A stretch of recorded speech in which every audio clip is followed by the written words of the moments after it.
an sɔgɔma aw danse an ka Banantu kɔrɔla la yan EDM na Bamakɔ. An ye nin lajɛrɛ in kɛ jasa ka se ka kunnafonidilaw ladɔnniya an ka énergie degun na bi, degun min bɛ énergie courant dili la an ka jamana kɔnɔ.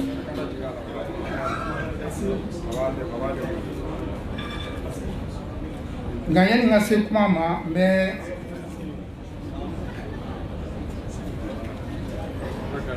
ɲɛmɔgɔw minnu ye nin ci in kalifa ma an ka se ka kuranko sabati an ka jamana kɔnɔ ka EDM direction générale di ne ma n b'u fo o la n b'u fo o bonya la. O kɔnɔna na n b'u fo fana u bɛ dɛmɛ min ɲɛsinna kuranko ma u ka dɛmɛ n'u ka cɛsiri ka d'a kan kuranko ye an ka jamana ɲɛmɔgɔw kunkankoba dɔ ye bi ka fara jamana lakana kan. Kuranko de bɛna o kɔfɛ. Munna bɛɛ mago bɛ kuran na. Kuranko gɛlɛya in a gɛlɛya bɛ bɛɛ de kan. A gɛlɛya bɛ mɔgɔw kan u ka baaradaw la, a gɛlɛya b'u kan u ka sow kɔnɔ ka d'a kan kuran mago ka bon. Fɛn ka dɔgɔ mɔgɔ mago tɛ kuran na min na. An EDM baarakɛlaw an b'o dɔn aw ka daw la k'a fɔ ko an b'o dɔn ka d'a kan an b'aw cɛla an y'aw balimaw de an y'a dɔ de ye. EDM baarakɛlaw an ye aw dɔw de ye.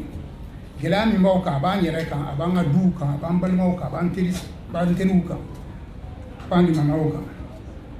O de la sa an ye nin lajɛrɛ in kɛ cogo min an bɛ se k'aw kunnafoni ka d'a kan kunnafoni ye wajibi ye. Faamuyaliko ɲuman n'Ala y'o d'an bɛɛ ma a ka ca an ka se ka ɲɔgɔn dɛmɛ ka bɔ nin gɛlɛya in kɔnɔ. Kuranko gɛlɛya in ye mun ye? Kuranko gɛlɛya in ju bɛ kabi yɔrɔ jan. Ko damadɔw kɛra fana kɔsa in na minnu y'a tɔ gɛlɛya. A ju ye mun ye? Fɔlɔ san 20 biɲɛ an bɛ se k'a fɔ ko an ka kuran fanba 100 sarada la 83 o tun bɛ bɔ an ka barajiw de la. N'o ye Selenge ye, n'o ye Sotuba ye, n'o ye Manantali ye. Waati la i n'a fɔ san 2002 wagati. Groupe ni taji bɛ k'olu la ka kuran di olu 100 sarada la 17 dɔrɔn de tun bɛ b'o la. Munna groupe ka d'a kan an ka sigida dɔw ka jan an ka réseau la i n'a fɔ sigida minnu bɛ Tɔnbukutu, Nioro olu n'u ka centrale de bɛ yen n'u ka groupe taji de bɛ k'o la. Donc o waati 83 o tun bɛ bɔ an ka barajiw la 17 la o tun ye groupe ye. Bi o ko yɛlɛmana sisan kuran fanba bɛ dilan ni groupe de ye. 100 sarada la 70 de bɛ dilan ni groupe ye. O la kuran fana yɔrɔ dɔ ye min ye o ye dɔ farala kuran mago kan. San 20 biɲɛ kuran mago tun ye i n'a fɔ kilowattheure n'an bɛ kuran suma n'o ye kilowattheure a 1,600,000. Bi kuran mago bɛ kilowattheure miliyari 3 ani 1,200,000. Donc san 20 kɔnɔ a sigiyɔrɔmara siɲɛ 5. Kuran mago ka bon jamana kɔnɔ san o san 100 sarada la 10 bi fara kan o kɔrɔ ko san 7 a bɛ sigiyɔrɔma 2. Donc o baara de kan ka ɲɛbila ka ɲɛ sigi ka kɛ cogo min o kuran bɛ se ka bɔ nɔgɔya la. Walasa o ka kɛ fo baara caman de ka kɛ n'o ye investissement ye. O investissement bɛ kɛ nka u ti kɛ ka bɛn n'a tuma ye. O furancɛ kɔnɔ EDM wajibiyalen bɛ ka groupe ta location na ka carburant k'o la ka se ka kuran di ka d'a kan mɔgɔw kuran mago fɛn tɛ bɔ a la dɔ bi fara a kan san o san 100 sarada la san o san 10 de bi fara a kan. Donc o kɔnɔna na o baara kɔnɔna na o baara in bɛ kɛ ni bɔnɛ de ye EDM ma ka d'a kan EDM bɛ kuran feere ni bɔnɛ ye. A bɛ se k'o kɛ cogo min a tɛ se k'o kɛ ni faso ka dɛmɛ tɛ foroba nafolo de bɛ na ka don o kunkɔrɔ jasa kuran bɛ se ka d'aw ma ka sɔrɔ a bɛ ka feere bɔnɛ la nka o fana foroba nafolo aw yɛrɛ b'a dɔn foroba nafolo don yɔrɔ ka ca bi an ka jamana bɛ cogo min na donc o bɛɛ de gɛlɛya bɛ yen donc gɛlɛya in ju ye de kuran bɔta de ka ca ni carburant ye bi donc fo ka na ni carburant ye ka se ka kuran dilan carburant fana dɔ farala sɔngɔ kan bɛɛ bɔra o kalama kabi 2022 carburant sɔngɔ kɛra sigiyɔrɔma 2 ye bɛɛ y'o ye station na donc o bɛɛ de gɛlɛya o bɛɛ de nana dɔ fara kuran musaka kan o musaka EDM ka feere tɛ se k'o musaka kuma bɔ fo ni jamana ɲɛmɔgɔw ka dɛmɛ ye o de gɛlɛyaba bɛ an ka kuranko kan o la sa an ye laɲiniw kɛ cogo min sunkalo in kɔni a kuranko bɛ se ka nɔgɔya cogo min dɔ bɛ se ka bɔ a gɛlɛya la cogo min o laɲiniw kɔnɔna na faso yɛrɛ ye carburant litiri miliyɔn 42 ɲini kabi janvier kalo cogo min o bɛ se ka dɔ kɛ kuran mago la o kɔnɔna na an ka sunkalo in na litiri miliyɔn 28 o bɛna bɛn o sunkalo mago ma ka se ka dɔ bɔ kurantigɛ la ka fara o kan an yɛrɛ EDM mɔgɔw an y'a labɛn cogo min an ka mansinw bɛɛ bɛ se ka pɛrɛ ka bɛn sunkalo ma cogo min n'u ye taji sɔrɔ dɔrɔn kuran kana tigɛ kuran ka se ka di o baaradaw bɛ an ka mansinw na o b'an ka kuranjuruw la o b'an ka pɔsiw la EDM baarakɛlaw bɛɛ cɛsirilen b'o baara kɔnɔna na cogo min nɔgɔya bɛ se ka kɛ an ka sunkalo in tɛmɛko ɲuman na tagalen ɲɛfɛ baara caman bolo dalen don cogo min an bɛ se ka bɔ nin kuran in gɛlɛya kɔnɔ nka o baarada ninnu bɛna na dɔɔnin dɔɔnin de ka se ka carburant ta dɔgɔya an ka kuran mago la ka se ka yɛlɛma tile ani bajurufɛ kuranw ani hali fiɲɛ bɛ kuran minnu di o ni fɛɛrɛ wɛrɛw jamana ɲɛmɔgɔw bɛ ka minnu fɛɛrɛ tigɛ cogo min kuranko bɛ se ka nɔgɔya n bɛ fɛ ka min fɔ aw ye k'an ka kuma kuncɛ o ye de aw ka da la k'a fɔ ko jamana ɲɛmɔgɔw b'aw ka yamaruya kɔnɔ n'u ka dɛmɛ kɔnɔ EDM baarakɛlaw cɛsirilen bɛ su ani tile cogo min kuranko bɛ se ka nɔgɔya ɲɛsin an ka jamanadenw ma EDM ka laɲini y'o de ye EDM ka baara kun y'o de ye bon ne baaraɲɔgɔnw bɛ cɛsirilen b'o la n bɛ se k'o fɔ aw ye o baara in kɔnɔna na o cɛsiri in ye wajibi de ye an ma ka d'a kan an ka jamana bɛ yɔrɔ min na cɛsiri yɔrɔw ka ca anw dɔrɔn tɛ cɛsiri wɛrɛw b'an ka jamana kɔnɔ donc ni aw ka faamuyaliko ɲuman ni ɲɛmɔgɔw ka dɛmɛ ni ala ka jɛ ala sɔnna an n'a nɔgɔya siraw ɲini ɲɔgɔn fɛ an ka kuranko la a kɛto bɛ nin na. Merci, Monsieur le Directeur Général. Vous allez toujours rester sur place. Hein? Le temps pour nous de... Allah bena. Bonjour. Ani sɔgɔma aw bisimila. An ka EDM Banantu kɔrɔ yan. Merci pour votre présence. Tout d'abord, permettez-moi, avant de passer à la présentation, de remercier les plus hautes autorités pour l'honneur et la confiance placée en ma modeste personne pour mener cette mission ô combien exaltante de diriger la société EDMSA consacrée à la fourniture d'électricité à notre population. Les remercier aussi pour le soutien constant en cette période de crise du secteur de l'électricité. Cette crise frappe durement les populations, tant au plan social, au plan confort de vie, mais aussi au plan économique. Tant l'électricité, comme tout le monde le sait, est indispensable aujourd'hui. Nous, personnels des DMSA, en sommes conscients, car nous sommes des vôtres. Nous sommes tous autant affectés, directement ou indirectement, par cette crise, à travers nos familles, nos amis, nos relations. Et nous nous sentons redevables, tenus et engagés à relever le défi de fourniture du service public de l'électricité, car tel est notre devoir. Aussi, ce matin, nous avons convié, vous, la presse, car c'est un devoir pour nous de vous informer en cette situation. Naturellement, c'est un droit pour vous d'être informés afin de pouvoir relayer les informations au plus grand nombre.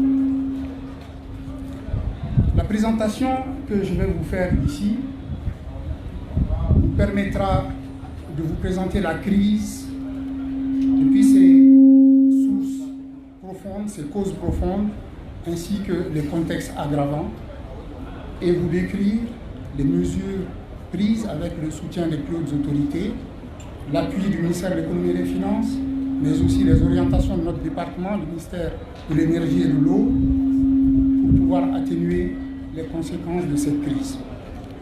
S'il vous plaît, donc, la présentation.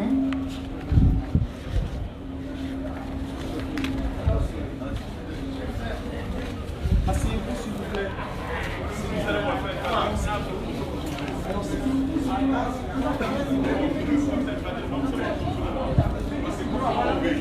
Donc, si vous me suivez, oui, d'accord, ok. Donc, l'état des lieux de la crise énergétique au Mali. Comme je le disais tantôt, cette crise, elle a des causes profondes, des causes qui remontent à loin, et elle a actuellement un contexte d'aggravation. Ces causes, ce sont l'augmentation de la demande.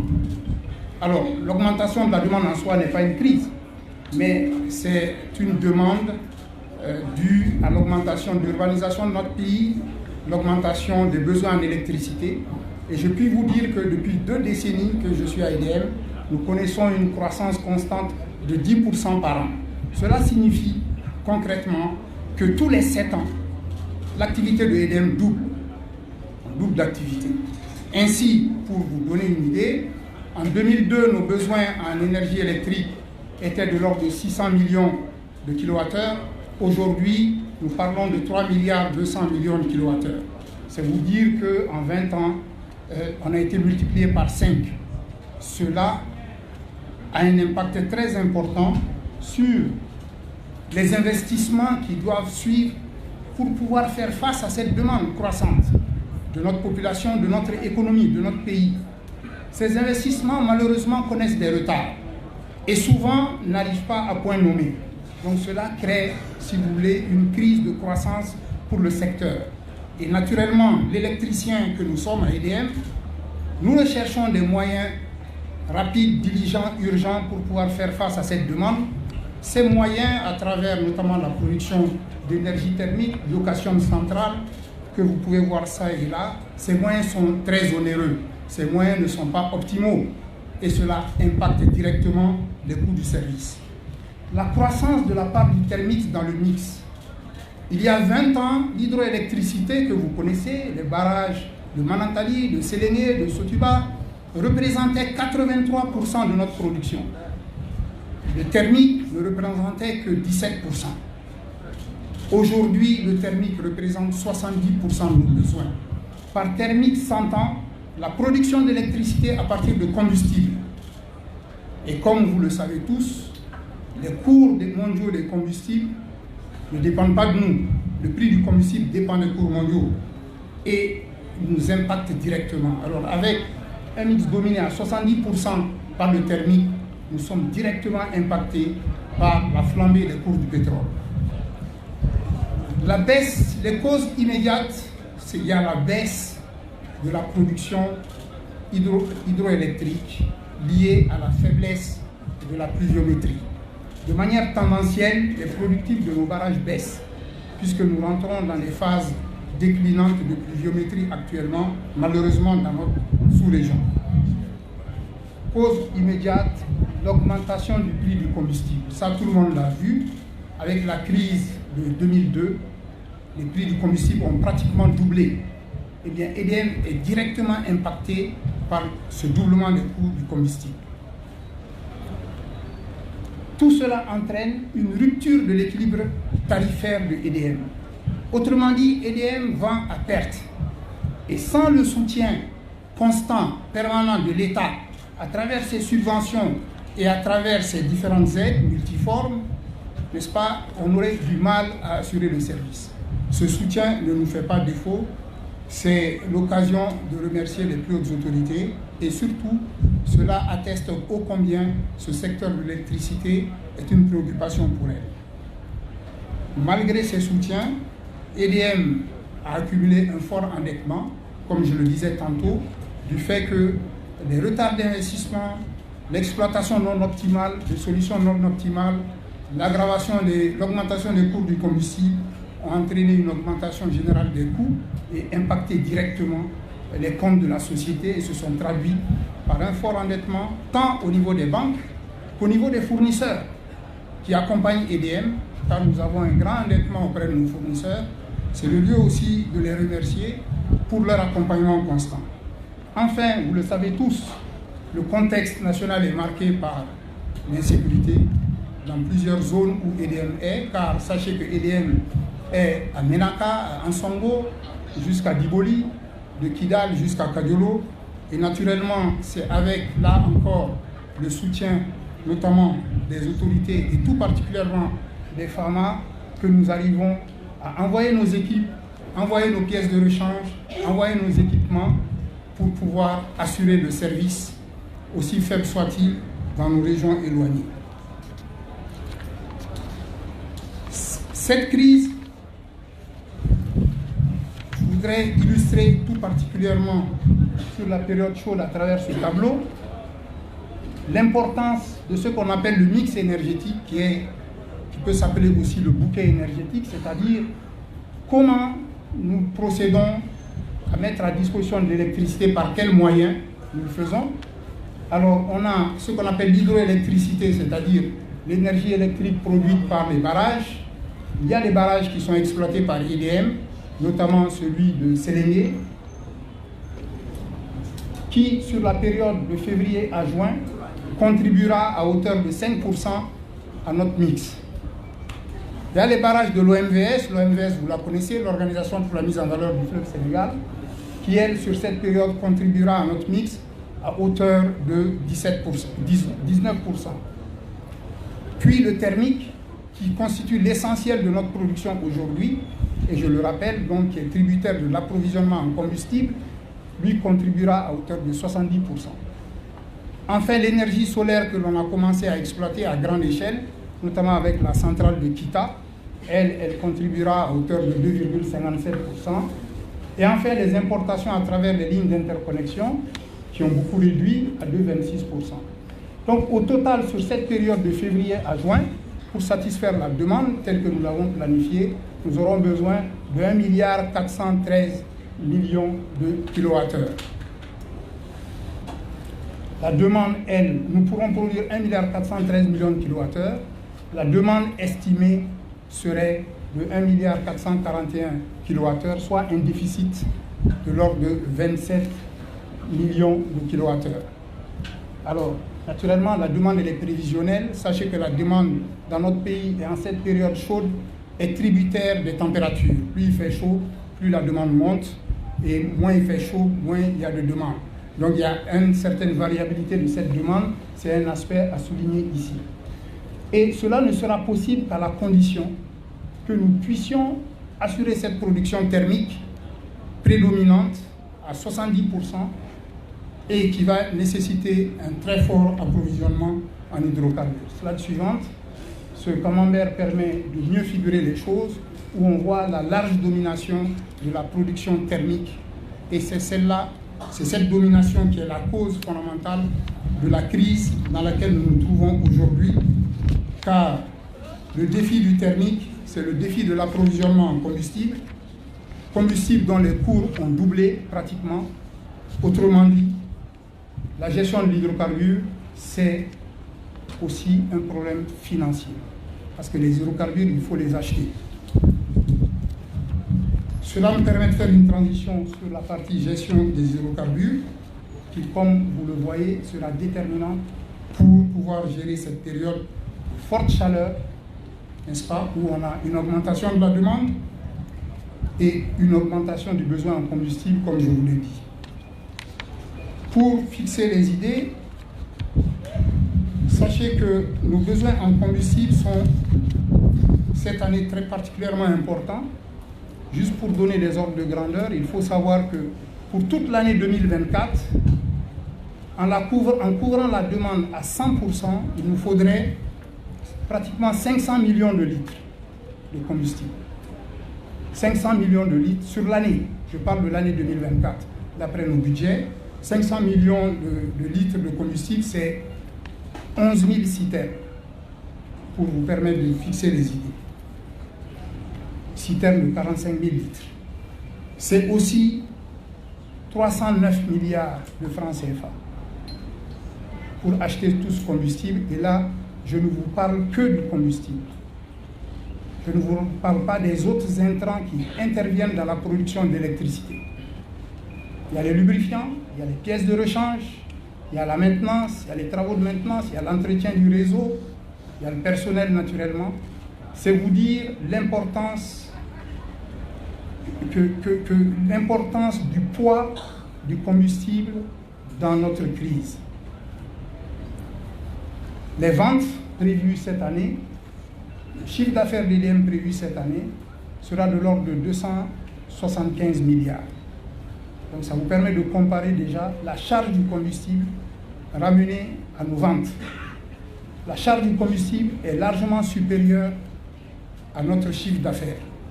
C'est vous dire que sans l'appui constant de l'État, en réalité, EDM ne serait pas en mesure d'assurer le service.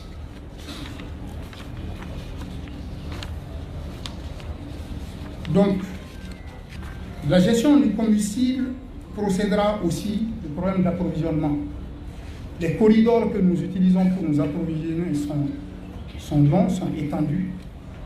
Grâce au soutien de l'État, du ministère de l'Économie et des Finances et l'orientation de notre département, nous avons pu obtenir du combustible de l'État à partir du port de Lomé. C'est ce dont on vous a parlé dans la presse.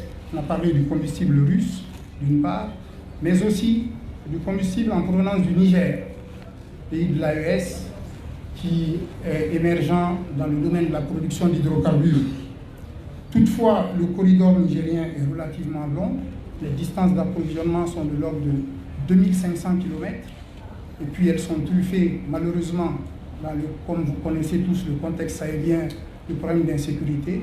Donc c'est vraiment grâce à des vaillants transporteurs qui d'ailleurs payent un prix très cher, un tribut cher à ce transport, que nous arrivons à acheminer les produits depuis le Niger.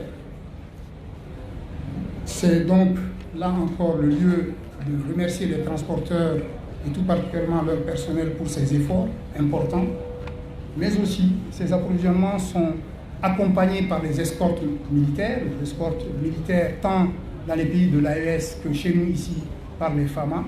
Et enfin,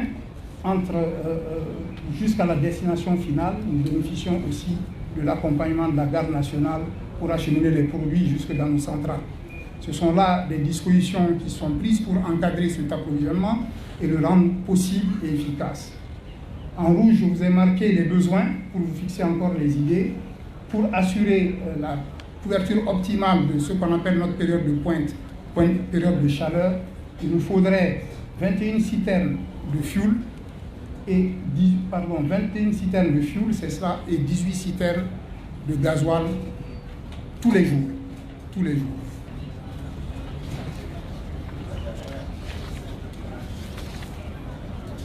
Alors, cette image illustre le transport des hydrocarbures. Je vous disais tantôt, sur l'année, pour assurer à 100% la desserte, il nous faudrait 11 000 citernes, c'est-à-dire pratiquement 1000 citernes par mois. C'est un peu pour vous fixer les idées d'ordre de grandeur des besoins pour couvrir nos besoins énergétiques. Cela nous conduit naturellement au 5 mois de Ramadan qui se profile. Nous sommes à quelques jours du Saint-Mois.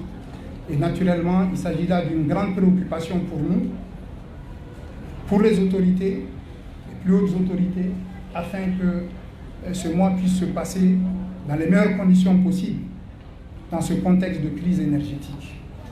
Nous allons donc vous présenter les mesures, en tout cas prises avec l'appui des autorités pour pouvoir faire face à cette période. L'objectif sur cette période pour nous, nous y sommes engagés, c'est de diminuer de manière significative les temps de délestage. Actuellement, ils sont importants. Nous nous organisons avec l'appui pour pouvoir se faire. Afin de permettre aux usagers de s'organiser, nous publierons régulièrement un plan de délestage. Ça permettra aux uns et aux autres de ne plus être surpris par les coupures, de ne plus savoir quand est-ce que l'électricité est disponible. Nous savons que cela désorganise beaucoup les gens, puisqu'il y a beaucoup d'activités qui sont liées à la disponibilité de l'électricité. Nous pensons aux ateliers de couture, de soudure, aux meuniers, enfin, à toutes ces activités qui utilisent l'électricité et qui sont obligées d'attendre sans fin l'arrivée de l'électricité. Avec ces plans, nous pensons que ça leur permettra de mieux s'organiser et de pouvoir mener leurs activités avec une atténuation du délestage. Le défi, comme je disais tantôt, c'est la disponibilité en combustible. Cette disponibilité, alors, depuis janvier dernier, l'État a acquis des stocks de combustible, 42 millions de litres. Je disais tantôt, au Niger, 22 millions, au Togo, 20 millions via les Russes. Et pour ce mois de Ramadan, il y a 28 millions qui seront disponibles. Le challenge que nous allons relever ensemble, c'est avec l'appui de tous ceux qui interviennent sur les corridors, c'est l'acheminement rapide de ces quantités. Elles sont déjà en cours de route, je dois le dire, l'assurer, pour nous permettre de constituer des stocks et d'assurer un approvisionnement continu en combustible. Les périodes dans lesquelles nous sommes, j'aimerais dire que nous avons dû les gérer pratiquement au jour le jour, c'est-à-dire sans stock. C'est pour cela que nous n'arrivions même pas à planifier des programmes, puisque nous étions tributaires de l'arrivée des citernes. Les dispositions prises ici, c'est de constituer des stocks, un approvisionnement suffisant pour sortir de cette situation aléatoire et pouvoir atténuer et donner des programmes d'atténuation de ce délestage. C'est un aspect très très important et pour ça, nous sommes engagés avec l'appui des autorités. Naturellement, le combustible ne suffit pas, mais je puis vous assurer, avec l'engagement de l'ensemble des équipes de l'IEM, que tout a été fait pour rendre disponibles les machines, pour que les machines, une fois le carburant disponible, puissent tourner et délivrer le service. Tant les machines que nos postes et lignes de transport. Parce que vous savez, l'électricité, nous la produisons, nous la transportons et puis nous la distribuons chez chacun de nos clients. Donc nous devons prendre soin de l'ensemble de cette infrastructure qui permet de vous approvisionner en électricité. Enfin, on n'est jamais exempt d'incidents de divers ordres. Un camion qui tape un poteau, un ouvrier qui pioche dans un câble, etc. Nous ne sommes pas indemnes de ce type d'incidents qui surviennent au quotidien. Les équipes de veille seront là 7 sur 7 comme elles le sont déjà et 24 sur 24 pour surveiller le réseau et intervenir rapidement pour dépanner les infrastructures. Ce sont là des dispositions qui permettront, nous pensons, avec l'accompagnement de l'État, de pouvoir atténuer de manière significative la peine des délestages durant ce 5 mois de Ramadan.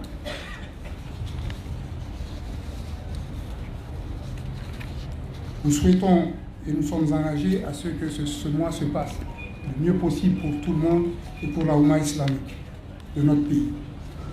Au-delà, naturellement, au-delà du mois de Ramadan, il y a des perspectives à court terme, puisque nous serons encore en période chaude, à court terme et sur l'année. Comme je disais tantôt, le contexte qui fait que nous sommes en crise, notamment le renchérissement des hydrocarbures, ne va pas s'estomper par miracle. Donc nous nous installons dans quelque chose que nous devons gérer, que nous devons maîtriser. C'est pour cela qu'à moyen terme, à court et moyen terme, nous allons poursuivre tous les efforts engagés. L'État nous accompagne par rapport à l'endettement de la société par une restructuration de la dette bancaire qui nous permettra d'avoir plus de trésorerie disponible et de mieux gérer donc, nos fournisseurs et leur permettre de nous approvisionner, mais aussi d'avoir nos pièces de rechange et faire tous nos travaux nécessaires pour le service. Nous allons poursuivre l'amélioration de la gouvernance. Comme vous le savez, une crise, elle a de multiples facteurs et il est important pour sortir de la crise de se remettre en cause et en question. Et un des aspects importants pour une entreprise, c'est de revoir sa gouvernance, ses méthodes, ses contrôles, ses pratiques pour pouvoir la mener à sortir de cette situation de crise qui dure depuis un certain temps déjà.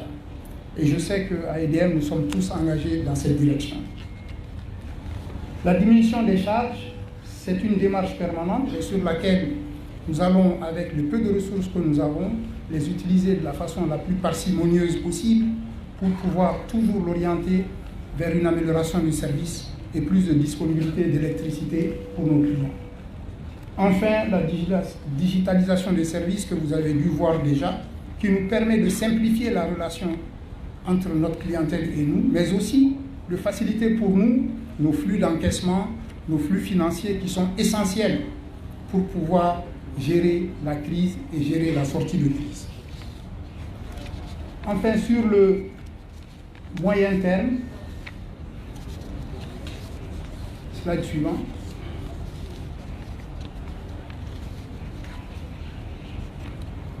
nous allons poursuivre le renforcement des capacités au sein d'EDM pour notamment compter davantage sur nos propres forces et nos propres talents, car des talents, nous en avons au sein d'EDM. Nous allons bien entendu poursuivre la réalisation des grands projets structurants qui ont cours, qui interviennent tant au niveau de la production que du transport. On aura l'occasion d'en reparler à d'autres points de presse. Comme je l'ai dit en introduction, la cause profonde de la crise, c'est la domination de notre mix énergétique par la production thermique. Notre pays n'est pas producteur de pétrole pour le moment en tout cas. Nous souhaitons qu'un jour cela advienne, mais toujours est-il qu'aujourd'hui nous sommes obligés d'importer les produits pétroliers, ce qui impacte directement nos coûts de production d'électricité. Bien entendu, nous avons exploré les sources les moins onéreuses. Nous venons d'ailleurs d'une mission au Niger où nous avons discuté avec la Société nationale d'hydrocarbures de pétrole du Niger.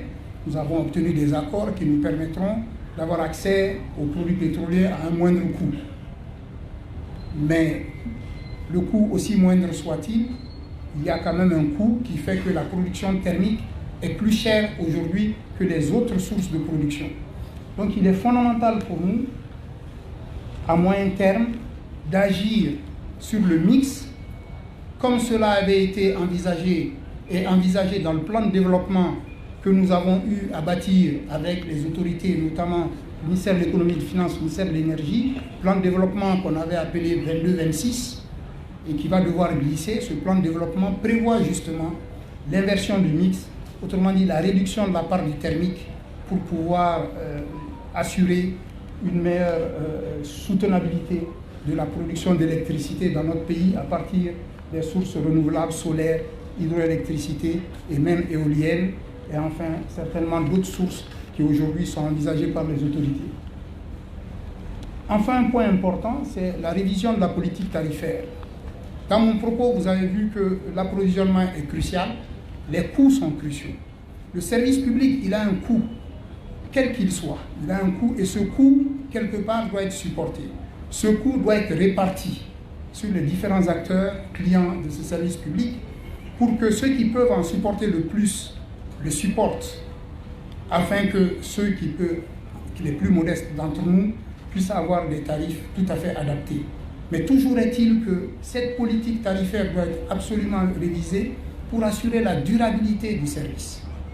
Car sans cela, le risque, c'est la crise financière et le service qui s'estompe. Cette révision tarifaire doit permettre, en plus des efforts cités plus haut, les investissements, la gouvernance, de rétablir l'équilibre financier de la société. Le but du rétablissement de l'équilibre financier de EDM, c'est de permettre l'expansion du service public de l'électricité dans notre pays, car nous devons être conscients qu'à présent, dans notre pays, nous ne sommes qu'une fraction à bénéficier de l'électricité. 100% de la population n'a pas accès à l'électricité. Je pense que le taux global, EDM plus autres amadères confondus, est de l'ordre de 55%. Nous sommes déjà à près d'un cinquième du 21e siècle passé. Notre ambition, c'est d'étendre la desserte et d'améliorer l'accès, assurer l'accès au plus grand nombre à l'électricité dans notre pays. Et c'est à cela que nous travaillons sur le moyen et le long terme. Ceci pour vous dire que à EDM, nous sommes engagés à vous servir. Nous sommes engagés à servir notre pays à travers l'amélioration du service de l'électricité. Je sais que les travailleurs de l'EDM travaillent avec abnégation. Ça, croyez-le. Cela, jour et nuit, 7 jours sur 7, pour assurer le service dans des conditions très difficiles. C'est l'occasion pour moi ici de les remercier et de les exhorter encore à plus d'engagement. Car nous savons que dans la crise que traverse notre pays, nous ne sommes pas les seuls à devoir relever de tels défis. Dans bien d'autres secteurs, des défis encore plus importants sont relevés dans notre pays, nous le savons. Et notre contribution ici à EDM, c'est de nous assurer que rien ne sera épargné pour améliorer le service. Cela, nous nous y engageons. Je les engage avec moi ici. Et nous nous y engageons avec le soutien des plus hautes autorités qui nous ont fait l'honneur de nous confier cette exaltante mission. Alors, messieurs de la presse, ceci est un point aujourd'hui. Je disais tantôt que c'était un devoir pour nous de vous informer et un droit pour vous d'avoir accès à l'information. Ce point de presse, nous allons le renouveler, Inch'Allah, afin que le plus grand nombre sache exactement ce qui se passe dans notre secteur. Car nous pensons que c'est à ce prix-là que chacun comprendra les enjeux, les défis, la contribution de tous les acteurs, la contribution des autorités qui portent un lourd fardeau de la charge de la fourniture d'électricité dans le contexte actuel, la contribution des agents des EDM qui doivent absolument faire en sorte de n'épargner aucun effort pour offrir ce service à nos populations. Je vous remercie pour votre aimable attention et je souhaite un bon mois de Ramadan à tous. Je vous remercie.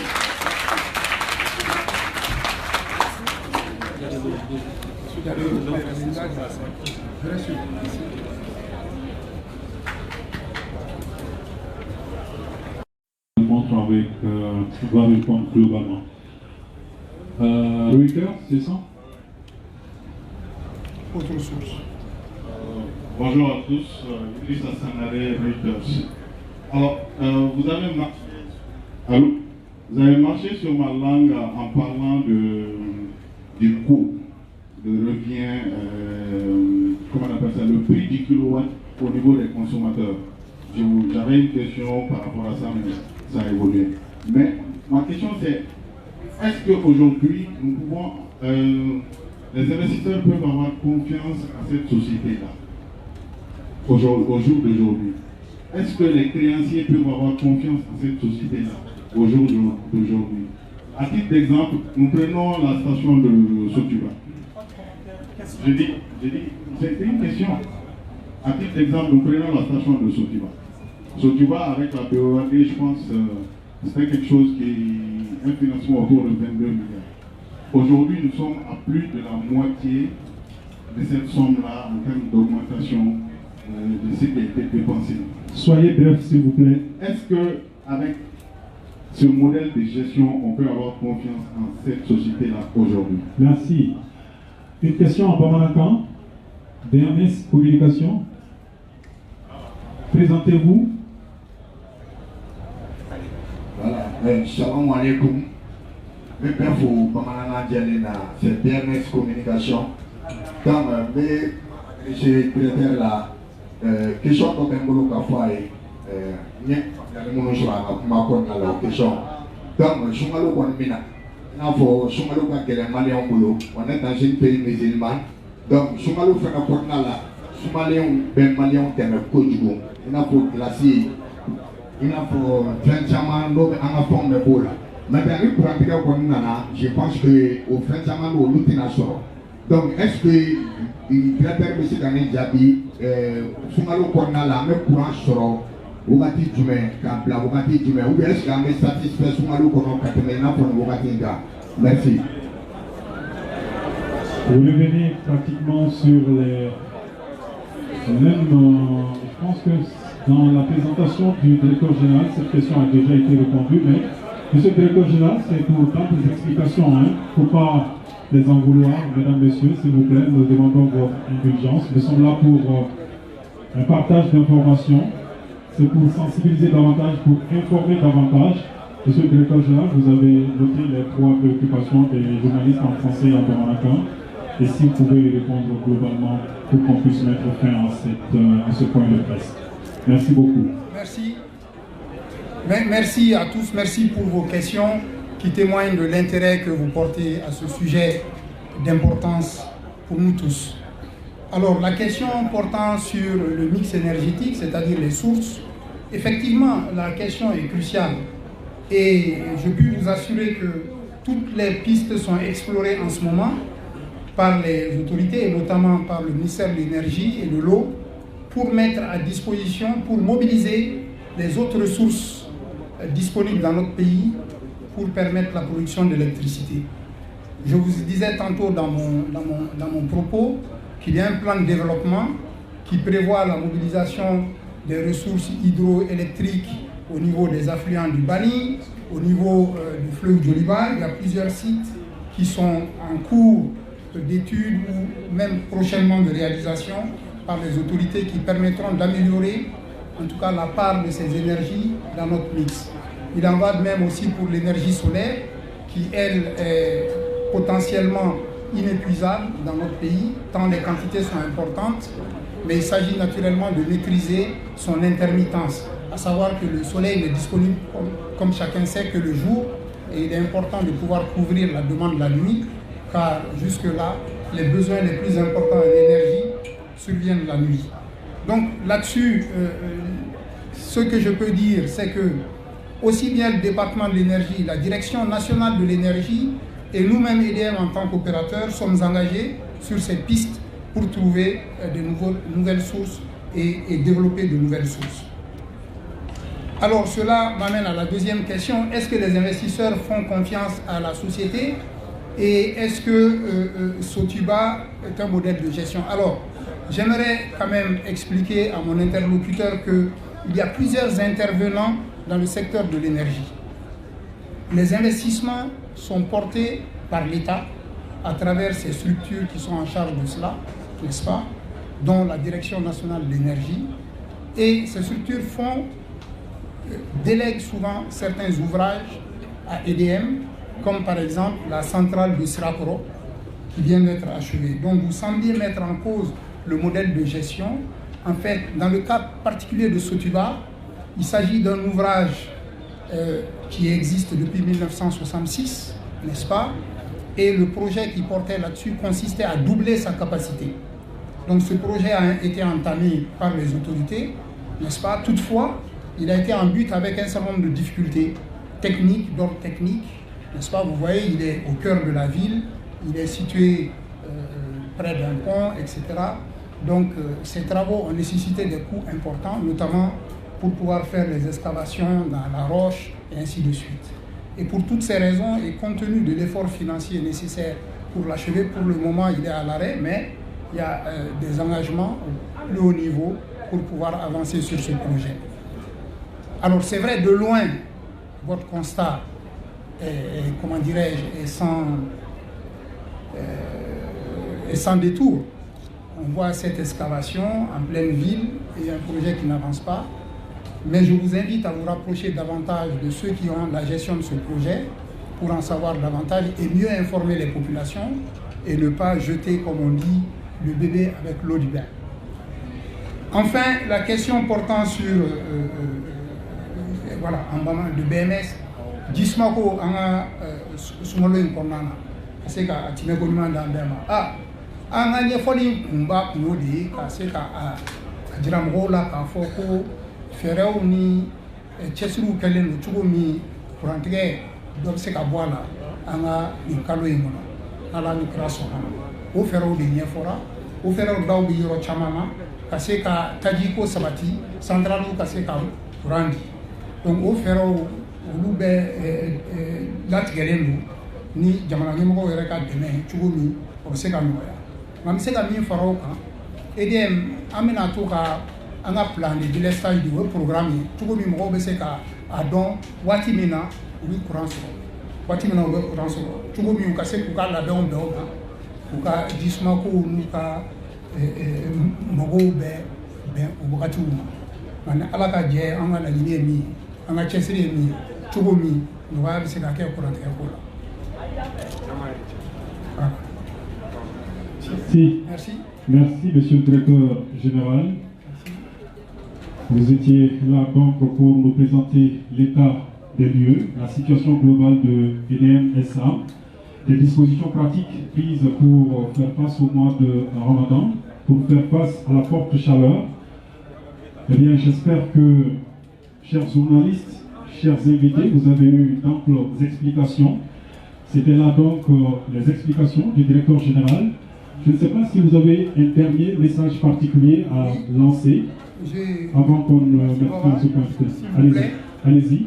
Donc, j'ai un dernier message et vous me permettrez de l'adresser encore à mes collaborateurs au sein de la société. Votre attention, s'il vous plaît, mesdames, messieurs. Qui sont tous mobilisés par devoir pour relever ce défi. Et ensemble, nous avons une pensée émue pour ceux qui ne sont pas là aujourd'hui parmi nous, pour nos disparus. Et je vous demanderai de marquer un instant en leur mémoire.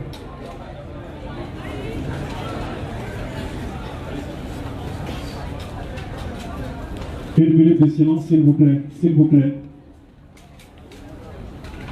Je vous remercie. Encore une fois, je souhaite à tous un bon mois de Ramadan. Que Dieu nous assiste dans nos missions, qu'il nous éclaire et qu'il nous permette de relever les défis à nous confier. Je vous remercie. Merci. Merci.